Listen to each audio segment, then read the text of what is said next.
Hi, I am Jessie. I'm also known as Golden Airy, and this is the first episode ever of the Dream Peaches podcast, vlog, whatever you want to call it. I have been a fan of Labyrinth since it came out, which kind of makes me old. Let's see here. Labyrinth came out in 1986. It was directed by Jim Henson and famously stars David Bowie and Jennifer Connelly. It's rated PG, and I guess let me give you my personal brief synopsis of this film. Sarah is a teenage girl. She's typically lost in fantasy and daydreams. She ends up wishing her baby stepbrother away, whose name is Toby. And the Goblin King, very dramatically, comes and says, "All right, I will grant you this wish, but I will allow you to rectify your silly wish," as she kind of jumps at the chance. But she kind of, it's almost like she decides to play the role of the heroine, and she automatically casts Jareth the Goblin King as the villain. Anyway, so she traverses this labyrinth, and he kind of tells her, "You have 13 hours, get from here to the center of the labyrinth, find your, and then you can win your baby brother back." So on her journey, she meets a bunch of goblins and other creatures, and particularly we have Hoggle, who's a dwarf. We have Ludo, who is a night troll, and we have Sir Didymus. Don't really know what he's called. I always refer to him as a fox dog, but I don't really know what exactly he is. He's a foxy squirrel dog kind of creature who rides a different dog.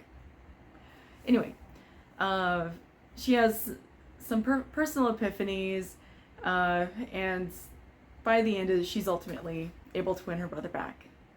Just in fairy tale manner. Okay, so I have some important details because I'm a notes person and I have notes. Brian Froud was in charge of the goblin design. Jim Henson, of course, made the goblins come to life. Terry Jones, most people know him from Monty Python, was one of the writers, and David Bowie helped Trevor Jones with the music. And this film has a long-standing dedicated fan base. Even to this day, and that fan base has increased from like after the movie because of comics that have come out. In 2018 and 2019, there was a 12-issue limited series that was produced. It's pretty good. I have most of them. I just haven't spent the money to get the others. There was a 4-issue manga series that came out. Well, kind of bad. I personally don't like manga, and I just didn't like the story, didn't care for the arts, so I just didn't dig it. In 1986, Marvel Comics put out a 3-issue comic book series, like a film adaptation sort of thing, and John Buscema was the artist on that. So if you're familiar with like classic Captain America, classic Hulk, Spider-Man, all that kind of stuff, that's what he's known for primarily. Let's see. In 2018, River Horse Studios released the official board game with additional expansion pieces. I haven't played the board game. I don't really have anyone to play the board game with, so let's show you. Can't play it by yourself. Alright, so some things that I really like about Labyrinth. Okay, so I personally love everything about the film. It's one of my absolute favorite films. The scenery and the puppetry is amazing. There's also a lot of classic pull from British mythology that they kind of slip in there, and I think that's Terry Jones, because he's a pretty smart writer, and he put a lot of things in there that a lot of you kind of miss if you're a kid, or if you just watch it the first time around, but the second time around you're like, oh, what is that? And we can get into that later with this whole vlog podcast thingy. So let's see here. Kids won't catch all the little things that adults will start to notice. One of my absolute favorite things about this film is that there's an underlying sense that there's something else. There's some deeper meaning, there's some other message, and it's kind of the same sort of feeling that you get when you watch a Kubrick film or a David Lynch film or something I'm also fans of. What I disliked about this film, honestly I really didn't dislike much of anything, but if you pay attention, there's webbing everywhere. And let me pop up the image here to show you. There's webbing everywhere in this film. And when I first noticed it, which took a couple of years before I actually noticed it, my first thought was gross. I'm not a spider person, and I really didn't want to see the spiders that left webbing like that behind. And also, like, I would love to be in the labyrinth, but not if there's that many spiders, right?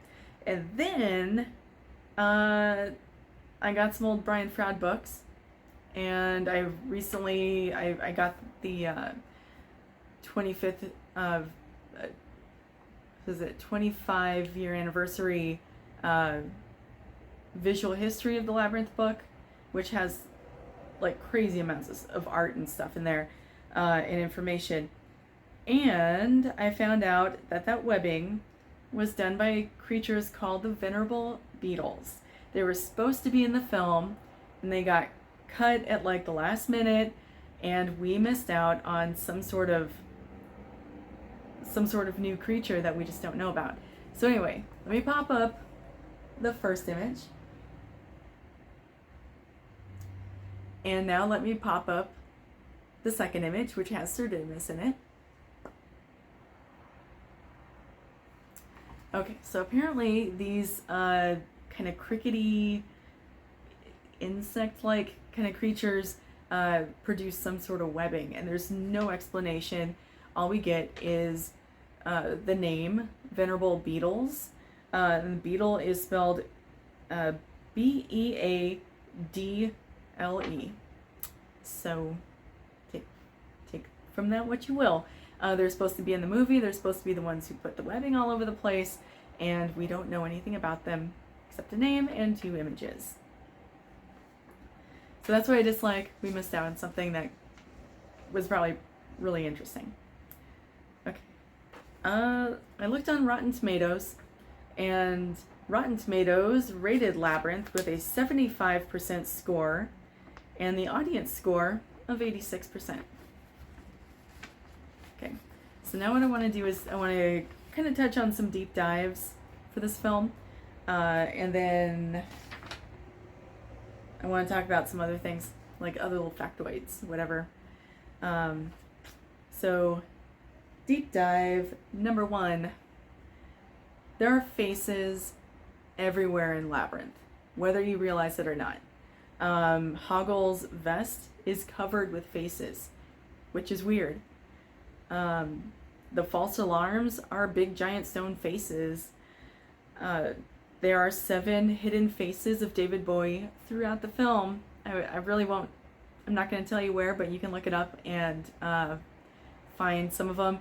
I know one is very obvious because Jareth literally shows up in front of it. You know, you can't miss that one. So let's see here. I put on here, it seems like everything is two-faced within the story. For example, Jareth is playing the role of a villain, but he tells Sarah that he's just playing the role that she wanted him to play. So there's like 2 faces there. Hoggle poses as help to Sarah, but he literally works for Jareth. So is he two-faced? Like, where are his loyalties? You know what I mean? Okay. Let's see. This is number 2. There are a lot of esoteric symbols within the labyrinth itself. So we see some obelisks. Hoggle has a cornuto hand, which is like this, dangling from his vest. Owls are esoteric symbols, peaches, mirrors, crystals, the labyrinth itself. Jarrett's horn pendant that he wears around his neck, and he has like a horned throne. Like his throne actually like has a torque kind of shape to it, but there are horns at the top of that throne if you look closely.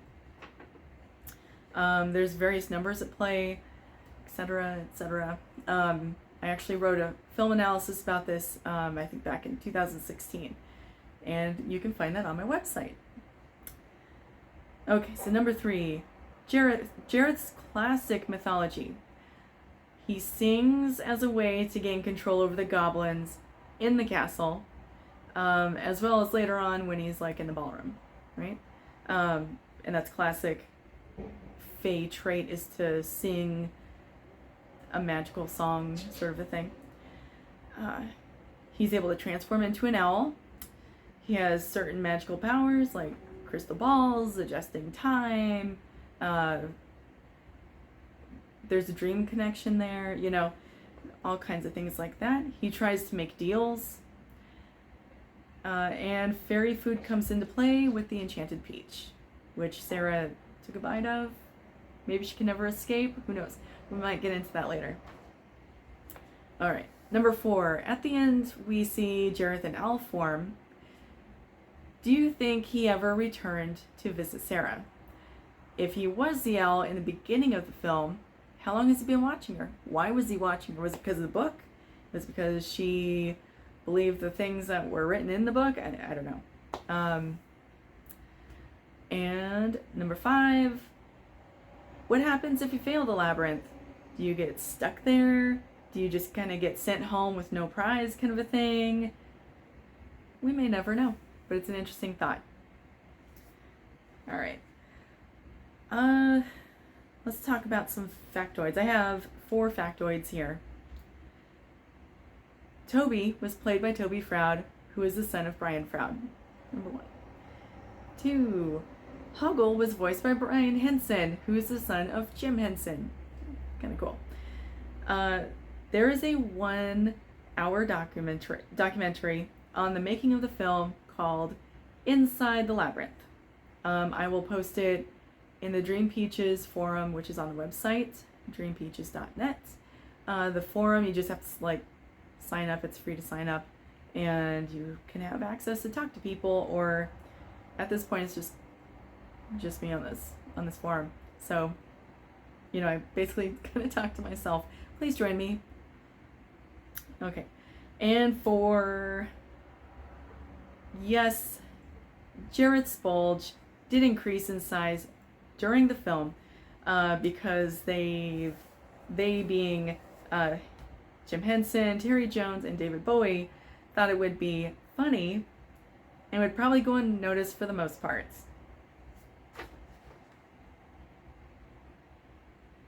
I think they were wrong, because it's all over the place. Okay. Then I have the next episode kind of thought out a little bit in my head. It's going to be on narrative type, so I want to ask you, what kind of story is The Labyrinth? Do you think it's a rite of passage story? Because Sarah grows up a little bit by the end. Is it a literal story? It's where Sarah actually, literally travels to a magic land? Is it a morality story? Because Sarah learns several lessons throughout the film. Is it a psychedelic story, maybe? Most of what Sarah encounters in the labyrinth can actually be found in her bedroom. So could it be maybe she had some drugs or something and spaced out during her babysitting or something? Is it a psychotic break? What if this is an expression of Sarah having a teenage psychotic break or something?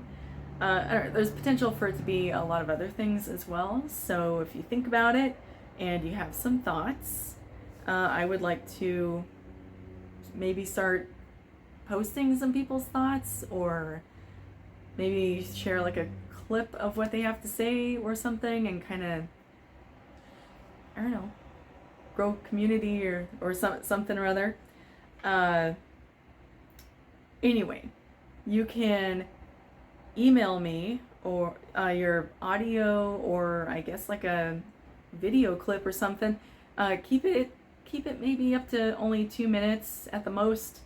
My email is Jessie with an IE at dreampeaches.net, and I will post that information in the Dream Peaches forum where we can discuss all this as well. Be sure to check out my fan site for Labyrinth, Dream Peaches. It's over at dreampeaches.net. And while you're hitting up the website, join the forum. Please discuss stuff with me. I like discussing this kind of stuff. I'm such a nerd. Okay, we all are. If you're watching this, you're a nerd too. Alright, I'm gonna finish off there. Those are my 2 pages of notes for this episode. I hope you have enjoyed yourself, and maybe you'll catch me next time, and we'll have more content. Thanks.